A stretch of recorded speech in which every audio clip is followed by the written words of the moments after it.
Hi, welcome back Fly Tribe to your weekly tutorial, and if you're new to this channel, thank you for coming, and don't forget to subscribe and smash that bell button so that you know when we drop our newest weekly tutorial. Alright, so we're going to go over a couple of hip keys here that you can do from what we call a Russian sit. Alright, let's go through this again a little more slow motion. Alright, so you're going to do a Russian climb. And the Russian sit or the Russian crouch is basically this position there. From here, you're just going to split and hip key. All right, so let's take a look at that once again.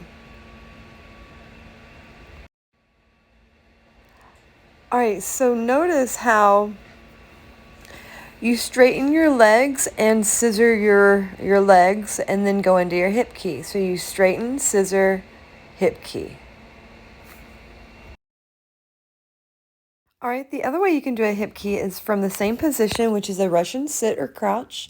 You're going to go over to the side of the foot that's on the top, fabric in between the legs on top of the shoulder, and you're going to same thing, straighten the legs, scissor, hip key.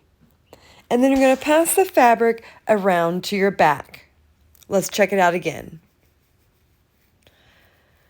All right, let's go a little bit higher here. Going to the side, in between the legs, on top of the shoulders, straighten, scissor, hip key. There's the fabric. You're going to pass it around to your back for hip key. And there you go. All right, I hope you enjoyed this week's tutorial, and don't forget to subscribe and smash that bell button.